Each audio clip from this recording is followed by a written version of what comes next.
दिबा पाटील साहेबांचा।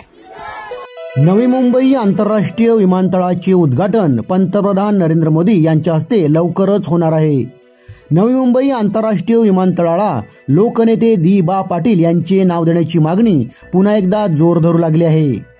मुसळधार पावसात माघार न घेता प्रकल्पग्रस्त तरुणांनी नवी मुंबई विमानतळाच्या बाजूला असलेल्या डोंगरावर चढाई केली व आंदोलन करीत लोकनेते दिबा पाटील यांचे विमानतळाला नाव द्यावे अशी मागणी केली। केंद्र सरकारकडून याबाबतचा निर्णय घेतला जात नसल्यामुळे विमानतळ बाधितांनी नवी मुंबई आंतरराष्ट्रीय विमानतळाला लागून असलेल्या नांदगाव डोंगरावर चढाई केली व हातात दिबांच्या आंदोलनाचा रक्तरंजित झेंडा घेऊन दिबांच्या नावाच्या घोषणा देण्यात आल्या। लोकनेते दिबा पाटील यांचे नाव नवी मुंबई आंतरराष्ट्रीय विमानतळाला द्यावे अशी मागणी नवी मुंबई, पनवेल, रायगड, ठाणे, भिवंडी, वसई, विरार, पालघर येथील लाखो स्थानिक भूमिपुत्रांची आहे।